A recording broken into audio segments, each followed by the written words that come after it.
사실 오늘도 응. 그냥 여성분의 사주를 응. 가져와 봤거든요. 예.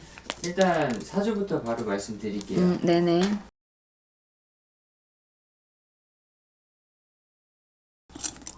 일단은 첫 번째, 재주는 갖고는 태어났어. 그리고 호감형이기는 해. 호감형이고 재주로는 갖고는 태어나서 살아는 가지만 일단 내 일적인 어떤 부분에서 굉장히 갈등을 많이 하고 살아야 돼. 내가 뭔가 한 가지를 하고 있으면서도 이게 잘하고 있나? 이 일이 맞나? 이런 항상 갈등이 많아. 사주가 욕심은 많은데 좀 이렇게 말하면 좀 그런데 이게 나는 악플을 좀 안 달으셨으면 좋겠어. 이거 인물 사진 찍으실 때.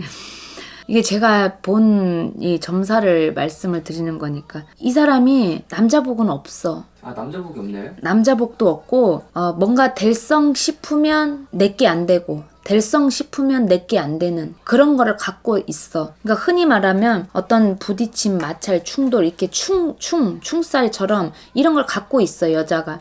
있기 때문에 오히려 자기 일에 대한 부분은 이렇게 승승장구하듯이 차츰차츰 오를 수 있는 어떤 그런 부분은 갖고는 태어났거든. 근데 여자로는 태어났다고는 하지만 남자 같은 어떤 기질 이런 게 있어. 그러니까 남자 우리 흔히 그냥 이해하기 쉽게 남자 사주다 뭐 이런 얘기를 하잖아. 그러니까 그런 식이야. 그러면 예를 들어 남자가 남자랑 살 수 있어? 내가 남자 사주야. 내가 여자지만. 그러니까 그런 격이 있지. 그러니까 결혼도 예를 들어서 이 사람이 혼인 운기는 들어왔거든. 작년 2024년도부터 시작해서 혼인 운기는 들어는 왔으나 어떤 인연법에 의해서 뭔가 만남, 새로운 시작, 그리고 어떤 문서 운 이런 것도 들어는 왔어. 근데 문서라 그러면 내가 무언가를 그러니까 예를 들어서 연예인 같은 경우는 상 타는 것도 문서가 될 수 있고 뭔가 새로운 작품을 만나는 것도 문서가 될 수 있거든. 그리고 결혼도 문서가 당연히 되지만 자식을 낳는 것도 문서가 돼. 그러니까 이 2023년도, 4년도 지금 앞으로도 2025년도 이렇게 이태 3년이 문서 운도 들어와 있고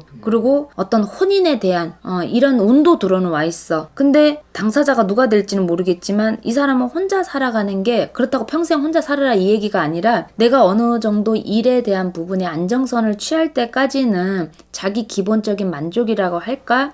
그렇게 되기 전까지는 결혼하는 게 조금 어렵다. 좀 웬만하면 좀 그 계획을 좀 뒤로 미뤄라 이러고 싶어. 더군다나 2024년도는 이 사람하고 마찰 충돌이야. 그러면 구설도 올라야 되고 내가 혼자 슬퍼야 되고 아픔을 겪어야 되고 우울함도 와야 돼. 내 마음을 어디 누군가한테 잘 이렇게 털어놓기가 힘든 사람이다 이렇게 볼 수 있어. 주변에 사람들은 많이 있어야 되나 약간 생각이 고립돼 있다? 외롭다 보니까 어떤 많이 자기 어떤 어려움에 처해져 있다면 그거를 누구 주변한테 말하기가 굉장히 힘들고 한번 내가 그렇게 마음을 먹는다면 굉장한 고심을 많이 해야 되는 그러고 나서 이렇게 내뱉는 그런 사람이라고 볼 수 있어. 일단은 이 사람이 어쨌든 미안한데 남자복은 없어. 남자복이 없어. 그냥 내가 남자로처럼 책임감을 갖고 내가 뭔가 가장 아닌 가장처럼 이끌어 가야 되는 부분이 있어. 이 사람 사주를 딱 봤을 때 자식복은 좀 있나요?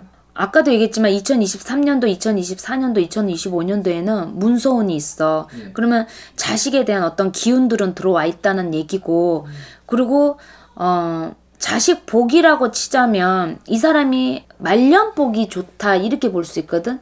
근데 우리가 말년복은 꼭 내 노후만 이야기하는 것만 아니라 금전도 이야기하지만 자식에 대한 운도 이야기하거든. 그거를 다 말년복이라고 하는데 그런 말년복은 있어. 그런 말년복은 있어. 그러면 그렇게 따질 것 같으면 자식의 덕도 있다고 봐야지. 근데 원래 이런 건 또 있다. 내가 원래 조금 약간 외롭고 고독한 느낌의 남자로서 책임감을 갖고 살아가야 되는 이런 부분이 있기 때문에 자식에 대한 부분도 더 이게 당연히 모성애는 어느 부모나 당연히 있지만 집착하듯이 애착하듯이 이게 더 강해질 것 같아.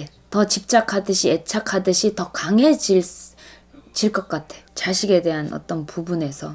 이분 같은 경우에는 문가비 씨라고 아시나요, 선생님? 문갑이 알지. 최근에 근데 나는 문가비를 이렇게 화면에서 난 많이 보지는 않았어. 네. 그냥 모델인가? 맞아요. 어, 맞아요. 모델이라는 것만 알아.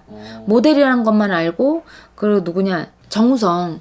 정우성 씨랑 이제 그런 거는 있는 건 알지. 근데 나는 이 사람 사주를 봤는데 마음이 꼭 그 일이 있어서가 아니라 짠해. 짠해. 그리고 자존심 없는 사람은 없지만 겉으로 드러나는 자존심보다 속 안에 내재되어 있는 이 자존심이 무너지면 이 사람은 같이 무너지는 스타일이야. 문가비가 같이 무너지는 스타일이야. 앞으로 정우성 씨와 문가비 씨 어떻게 될 것 같으세요?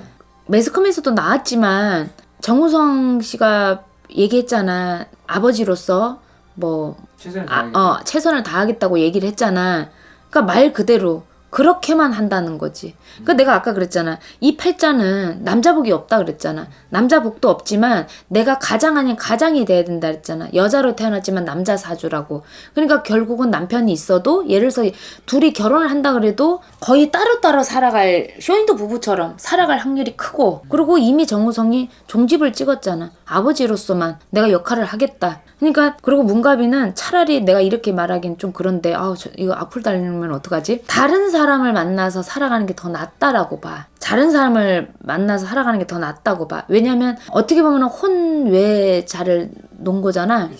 혼외자를 놓은 거기 때문에 그걸로 뭔가의 하나의 큰 산은 겪어 넘어갔다. 이렇게 보는 거지. 그러면서 문가비 씨가 살아가는데 내가 좀 더 많이 성장도 했을 거고, 자기 스스로가 더 많은, 원래 생각이 많은 스타일이긴 하나 앞으로 더 단단해질 것 같아. 그리고 하는 일이 2024년도가 2025년도, 2026년도가 난 이 사람 행보가 주춤은 했지만 네. 가면 갈수록 나아져 가 보여. 주춤은 하더라도, 그러니까 상반기 2025년도 상반기까지는 약간 주춤한 게 느껴지거든. 근데 시간이 가면 갈수록 나아져 보여. 정우성 씨가 아니라 다른 사람이랑 결혼할 것 같으세요, 선생님? 나는 그렇게 보인다. 나는. 그리고 난 그게 더 낫다라고 보여. 이 정우성 씨 팬들이 보면 좀 뭐라고 하실지 모르겠는데, 정우성 씨가 뭐가 나빠서가 아니고 그 어떤 행동에 대한 처신 때문에 내가 그렇게 얘기하는 게 아니고, 아까도 전자 얘기했지만 이 문가비가 내가 사주팔자가 책임감이 강하고 남자라서 책임감이 내가 가장 아니라 가장이 돼야 된다 그랬잖아. 그러니까 이거가 자기 인생에서 큰 산이라면 이 산을 한번 넘어간 거야. 넘어갔기 때문에 나머지는 그러니까 강중약이라고 치자면 내 인생에서 어떤 강은 지나갔기 때문에 중약 정도는 문가비한테는 껌이다, 이렇게 볼 수 있는 거겠지. 감사합니다. 네네, 감사합니다.